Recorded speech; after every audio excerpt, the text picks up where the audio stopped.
वैराग्य व्यक्ति के जीवन की प्रसन्नता को निरंतर वितानित करना चाहता है, विशेष रूप से उसके साथ वो जुड़ा रहे आनंद जिसके लिए वो संसार में आया है, ये बात उसके जीवन में ज्ञात रहे। आशा नाम नदी मनोरथ जला, तृष्णा तरंगा कुला, राग ग्राहवती वितर्क विहगा। उस आशा नाम की नदी के ऊपर नाना प्रकार के तर्क कुतर्क के पक्षी आते हैं। तृष्णा तरंगा कुला और राग ग्राहवती वितर्क विहगा, धैर्य द्रुमद ध्वंसिनी। ये आशा रूपी नदी करती क्या है? हमारे धीरज रूपी तट को तोड़ डालती है। बहुत देर तक व्यक्ति आशा करता है। 2-3 बार किसी आदमी ने चेष्टा की कि ये दुकान तोड़ डालें और इसमें भरा हुआ सोना और आभूषण मैं ले जाऊं, अकेले न कर पाया। 2-4-10 आदमियों का गैंग बनाता है।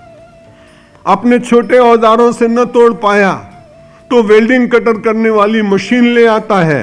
ये तृष्णा जागी न दूसरे की संपत्ति को अपना बना लेने की बिना पुरुषार्थ के। परिणाम क्या हुआ? धैर्य द्रुमद ध्वंसिनी। उस आशा रूपी नदी ने धैर्य के सारे जितने द्रुम थे तोड़ डाले, और तोड़ने के बाद में जब उस आदमी ने असत कर्म किया, पकड़ा गया। कल तक बहुत सहज था, लेकिन आज 20 वर्ष की उसको कठोर कारावास की वेदना सहन करनी पड़ी। क्यों?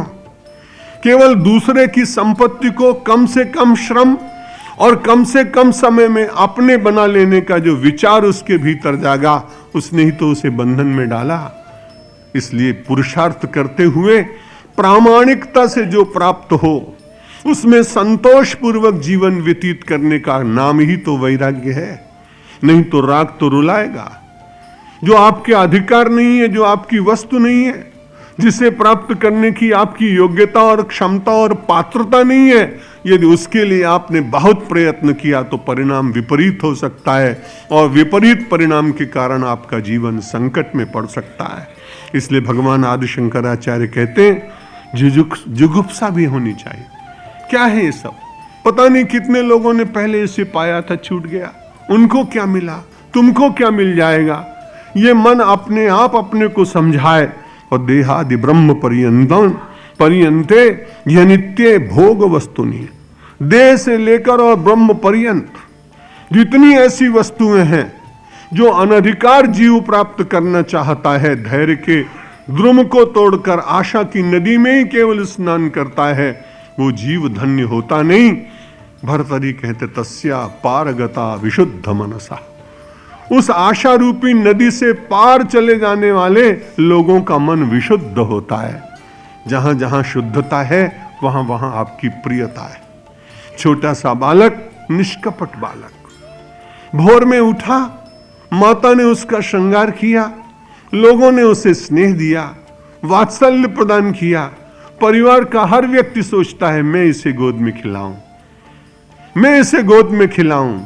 और बालक के लिए सब लोग लालायित होते हैं कि थोड़ी देरी मेरे साथ बैठे, मैं इसकी तोतली बोली सुनूं।